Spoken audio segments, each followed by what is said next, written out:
thanks for getting to this very, very important study. Obviously, we know the statistics. Canadians know the number of people dying. 1,900 people have died, of course, thus far in 2023. Ms. Sachs, maybe you could tell listeners out there, what is the leading cause of death in BC in 10 to 18-year-olds? 10 to 59-year-olds in BC overdose deaths from opioids is the leading cause of death. What about 10 to 18-year-olds specifically? I believe that the leading cause of death for the 10 to 18-year age group is also overdose deaths. So this is where we enter the twilight zone. But it's a twilight zone, again, everything is a point of observation.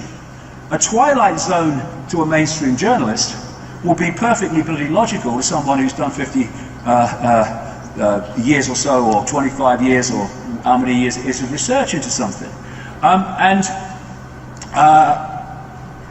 This is an important point about perception. One of the greatest ways that humanity is controlled is by the suppression of the sense of the possible.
Hello and welcome to Axiom series, Underlying Truth, on the Wild Bill YouTube network, WBYTN.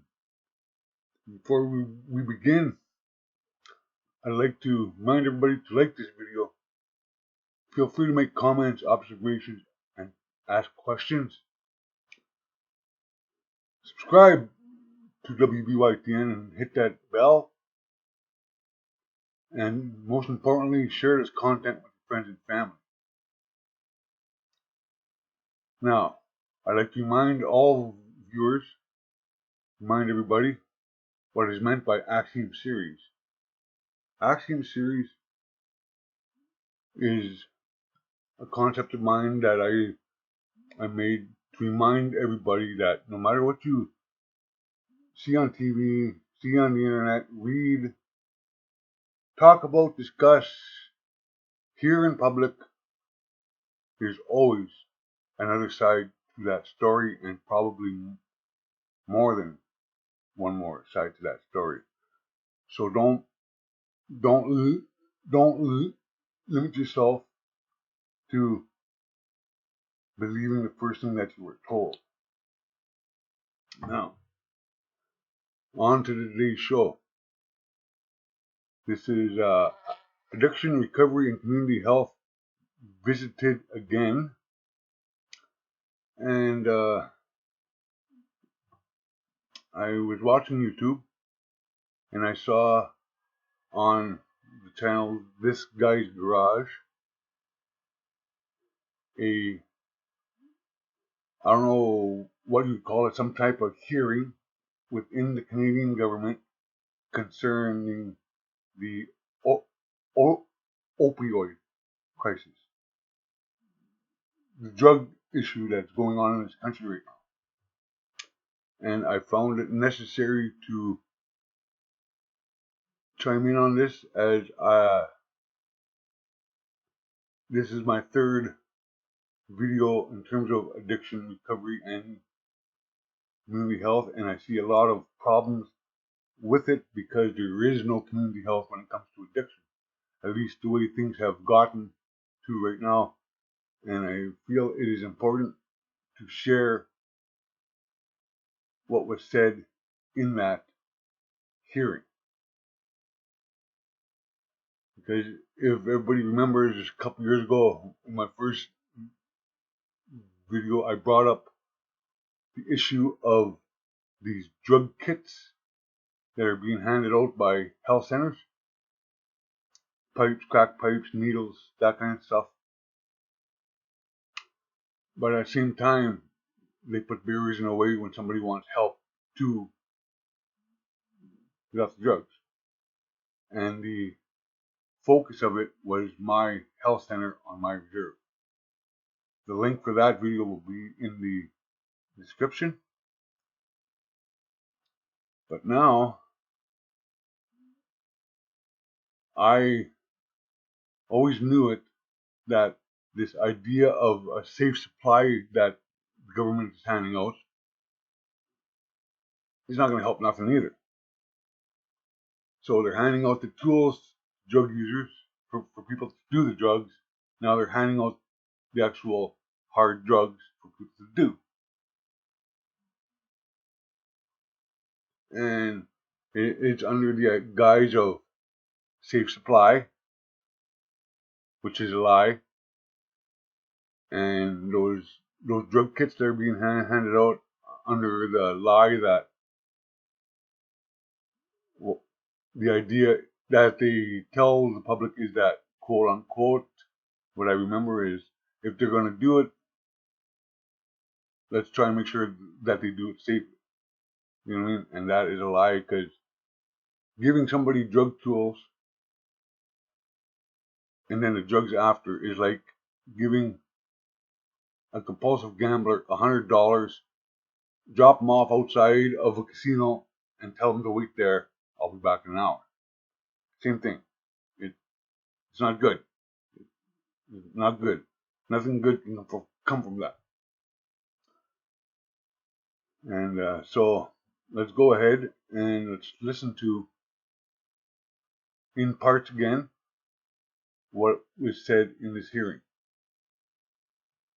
Thanks for getting to this very, very important study. Obviously, we know the statistics. Canadians know the number of people dying. 1,900 people have died, of course, thus far in 2023. Ms. Sachs, maybe you could tell listeners out there, what is the leading cause of death in BC in 10 to 18-year-olds? 10 to 59-year-olds in BC overdose deaths from opioids is the leading cause of death. What about 10 to 18-year-olds specifically? I believe that the leading cause of death for the 10 to 18-year age group is also overdose deaths. Yeah, it's a very sad state of affairs. You know, I guess I have a bit of a rhetorical question, but we'll get to that. You know, what's it going to take to stop this experiment, the safer supply, whatever euphemism we're going to use? You know, there's a recent article came out, I think, on Friday, of a person with lived experience talked about being at the Leslieville, the South Riverdale site, speaking about safe supply. Are you aware of that article? I'm not aware of the specific article. I would need more details, but I know that there have been a number of articles about safer supply as well as supervised consumption sites in recent days. This article specifically talks about safer supply, talks about a few other things, but is the Government of Canada aware that the so-called safer supply is ending up in the hands of folks who previously have not used opioids?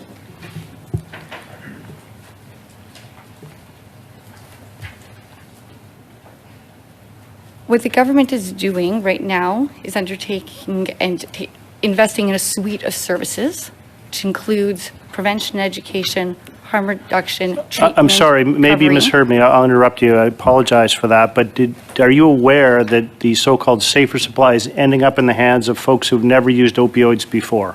I didn't ask what the government was doing. I asked a very, very specific question. Thank you. So I think the government is aware that there are a range of views regarding prescribed pharmaceutical alternatives that are being used in harm reduction and treatment purposes for individuals who use substances. We are listening to those. I think we are listening to concerns as well, taking those very seriously. There are a number of actions that we are taking. With Okay, respect to thank you for that. I'll interrupt you there. We have. Well, that was a pretty interesting beginning. So they started off discussing number of overdoses, 1,900 so far in this year. And then he moved to number one cause of death between 10 and 18-year-olds.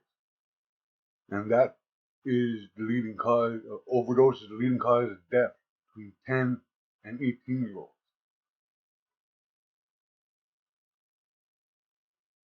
Now, if that is not a splash of cold water, I don't know what is.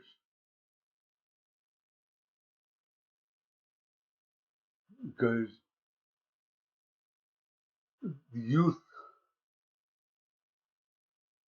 is being encouraged to do drugs, hard drugs, and they're dying. All because of the liberal government and their lie about if they're going to do it, let's make sure they're doing it in a safe way. And when you hear about 10-year-olds overdosing on these opioids that are handed out under the guise of safe supply, you tell me what is safe about it. Because that man, he talked, then he moved on to the fact that these drugs that are being handed out are ending up in the hands of first-time users. And that is, wow, I don't even have the words to say how disgusting that is.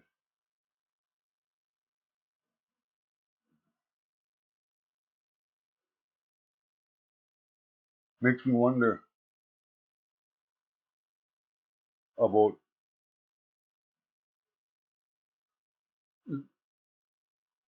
the liberal agenda. Not just the liberal party of this country, but liberal thinkers around the world. Because if you look deeper into it, don't be surprised if these overdoses and massive drug use is directly linked to homelessness, joblessness, and hopelessness which comes with that. You know what I mean? Because if you condition people to live under a social climate of hopelessness, what do you think is going to happen? That is pretty sad, pretty sickening, and pretty twisted by this Canadian government to actually put the lie out there that it's safer doing it this way. These are hard drugs. These are hard drugs. And when they end up in the hands of 10-year-olds, What do you think is going to happen?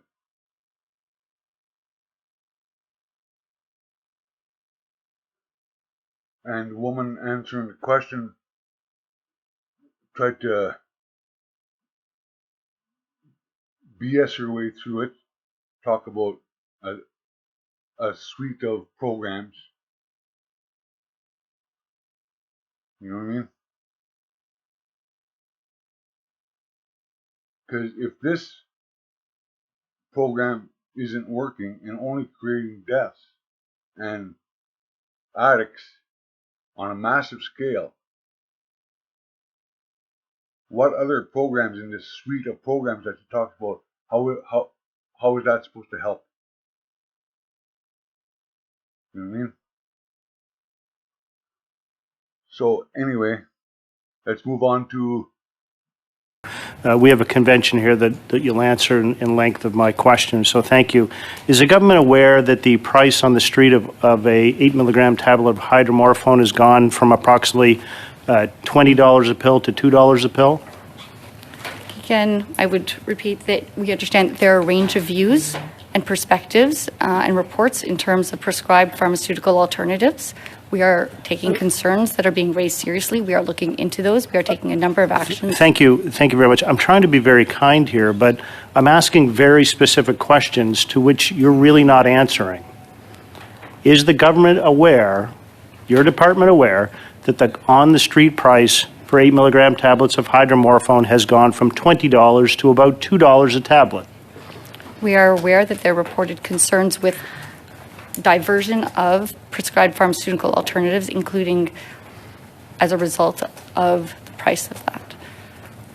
Is the government aware that these tablets of hydromorphone 8 milligrams, which is equivalent of about 30 tablets of Tylenol 3, is actually being used in high schools around this country? I think the government is aware that the use of illegal drugs is absolutely of concern for youth across the country. And that is why we're investing in prevention and education in a suite of services and supports. Once again, I'm going to interrupt you. I'm trying to be kind, but it seems to be being purposefully avoiding answers to my questions. Is the government aware that the so-called safe supply is actually being used in high schools in Canada? We are aware that there are people who are concerned that there is diversion of prescribed safer supply. So I guess if you're aware that there people are being concerned if you are aware that people are concerned this is happening, then wouldn't that mean that you're aware that it's happening? We are taking reports of diversion seriously. There are a number of actions that we are taking. We are committed to taking those actions. That includes working with Safer Supply Products to understand the risk mitigation measures they are taking, including patient screening, including urine drug checking, screening, including working with healthcare providers and patients to ensure that risk mitigation measures are in place to reduce any diversion. We are looking at evaluations and studies, and I'm happy to turn it over to my colleague at CIHR for further information in terms of some of the evaluation that we are doing on Thank you. Thank you for that. Well, that section was informative as well. He brings up the fact that these pills on the black market on the street has reduced from $20 a pill to $2 a pill.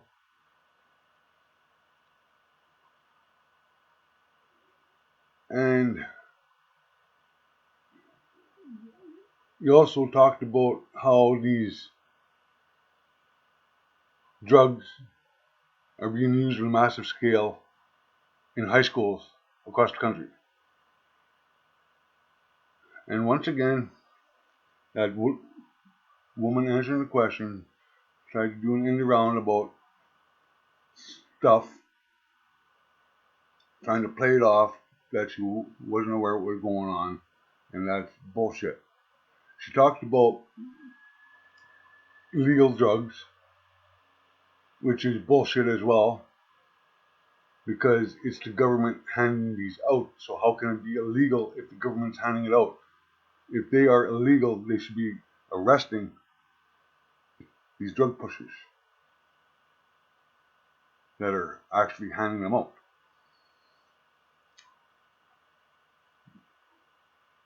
But it appears as though a great deal of money is associated with this big money grab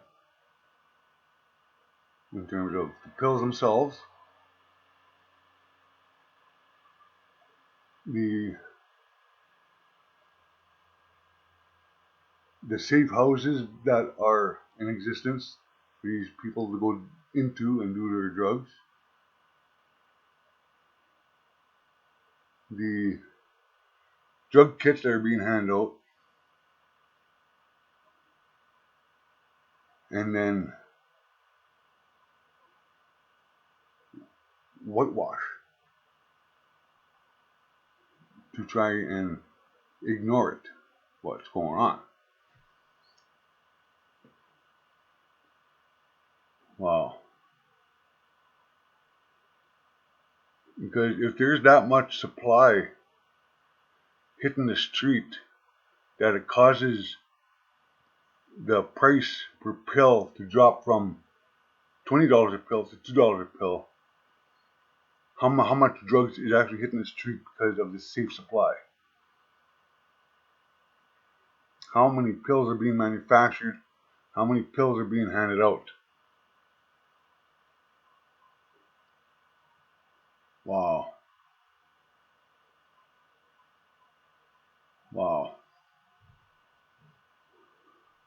So, let's continue. When the opioid experiment began, and I'm using the words of my colleague, Dr. Hanley, which was in the text of this motion, what was the original null hypothesis that the government put forward for the experiment?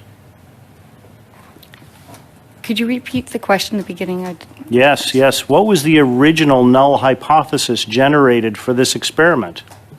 We all know it was an experiment. It's never been done before. So in an experiment, you really have an idea of what you want to disprove. So what was it? Or was this just something on the back of a napkin, I guess is the question. I apologize. I think you'll have to just clarify for me what you're referring to by this experiment. Yep. Well, it's in the text of the motion that we're debating here today that this is a drug experiment. So what was the plan? I think the government... So, sorry, was there a plan? There is a plan. There's a very clear plan that the minister announced on October 30th, which really directs where the government is going, which is the renewed Canadian Drugs and Substances Sorry, strategy. I'm just going to interrupt you because you said October 30th. I mean, question, Ms. Sachs. When Purdue Pharma supercharged the distribution of OxyContin starting in the United States, it's generally accepted that was a bad thing for society. Is that correct? I think there are,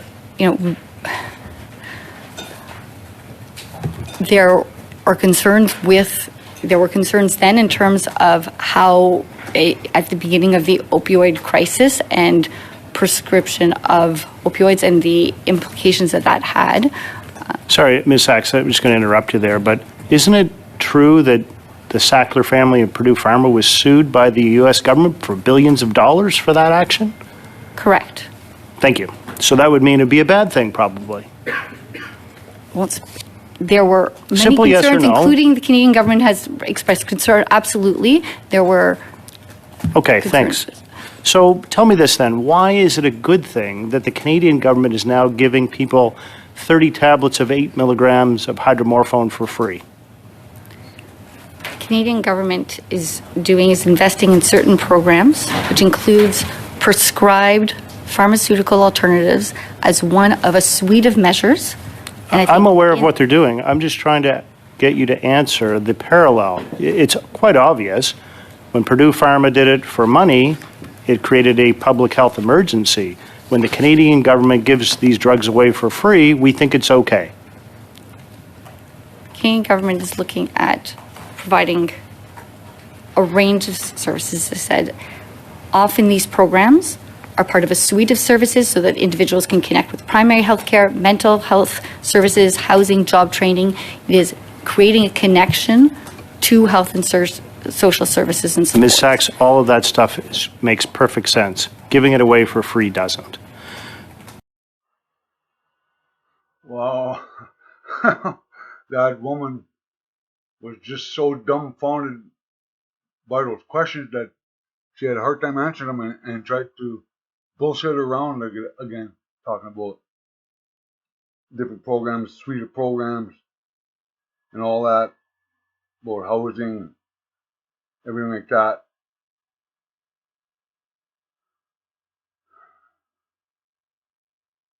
But I wonder, man, like this just is just showing to me how everything is connected. Okay? Think about, start with this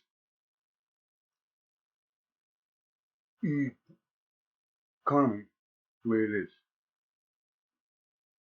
How many people lost their jobs? How many people lose their houses? How many people are now living on the street?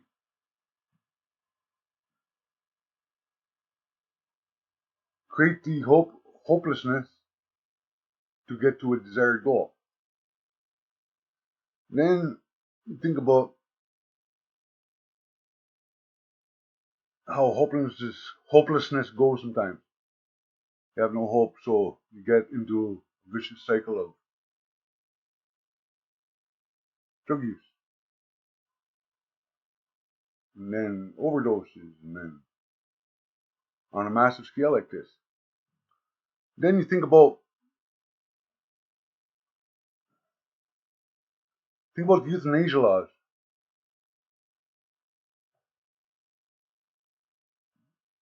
How they list mental illnesses, poverty, drug use, substance abuse, all that are in there now.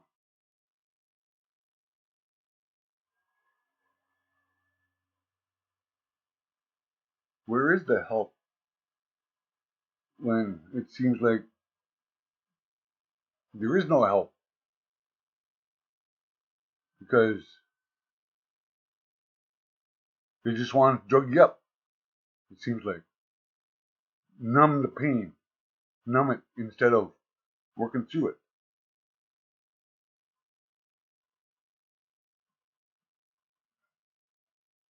It really has me asking the question, what is the end goal for all of this? Because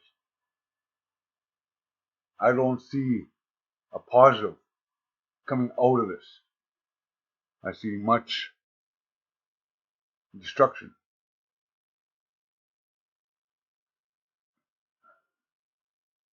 And that's what it is, man. You just wait till it crests, gets on top of that hill, and has to roll down the other side of that hill now. How much destruction is going to be? How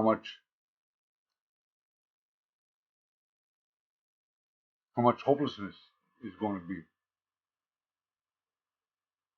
How much death there could be? Wow. Wow, wow, wow.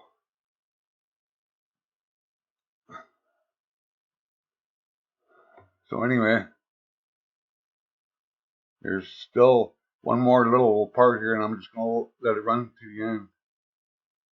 And that's going to be that. So please listen to this whole video. Thank you for watching.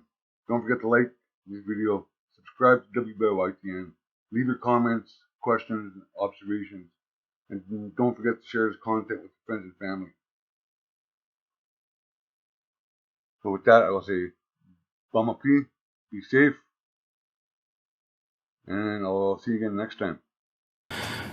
The other question I would ask you is, on Canada.ca, it says a few grains of fentanyl can be enough to kill you. Is that true? That could be true, yes, depending on It could be true. It's on the Health Canada website. Yes, it must it be is. true. Is it there or not? Fentanyl could, in certain A few grains quantities, could kill you. depending on- I'm going to badge Yes. you a bit on this because it says right on your website. Yes, Thank you. Wow, that took a lot. Tell me this then, what sense is there to decriminalize 2.5 grams of fentanyl? If a few grains could kill you, what sense is there in that?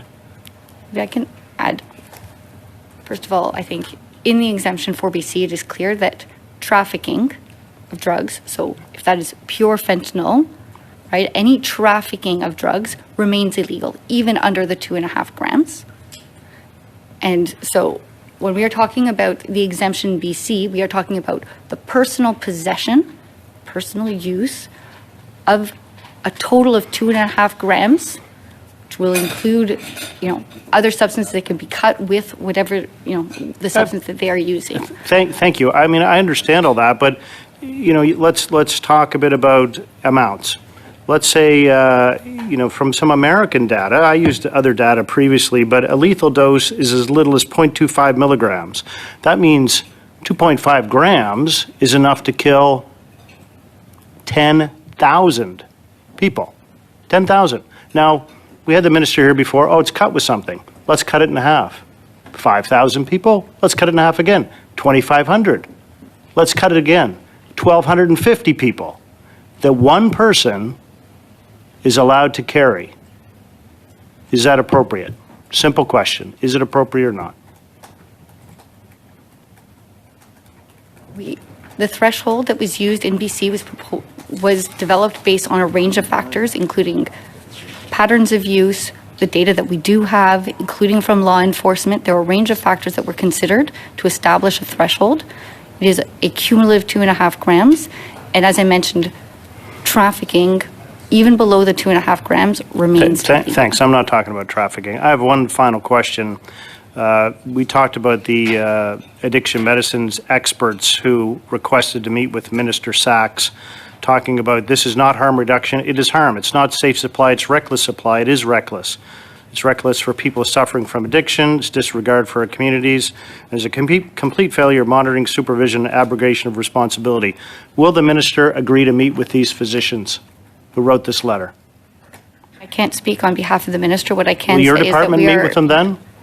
we are happy to meet with a range of that's your experts time, with Dr. different Ellis. perspectives. Go ahead and answer the question. Take 20 seconds if you need I it. can say from a departmental perspective, as I mentioned earlier, we are happy to meet with a range of experts and differing perspectives to better understand concerns, risks, and benefits with current actions that are being undertaken. So, controlling the sense of the possible, because if you're doing things out here and you've got the sense of the possible here, then when people like me say this is what's going on, that goes, you're bloody mad, that's not possible, that can't be going on. And the biggest problem is that, and it's not every one of them, by the way. I was talking to one the other day who was very kind of intelligent, involved in all this. But this, in general, is my experience after 25 years of the perception of the possible of a mainstream bloody journalist. And that's why people who speak the greater truth and have done throughout the period of the media have invariably been ridiculed and dismissed, because that cannot perceive that the possibility that it can be true.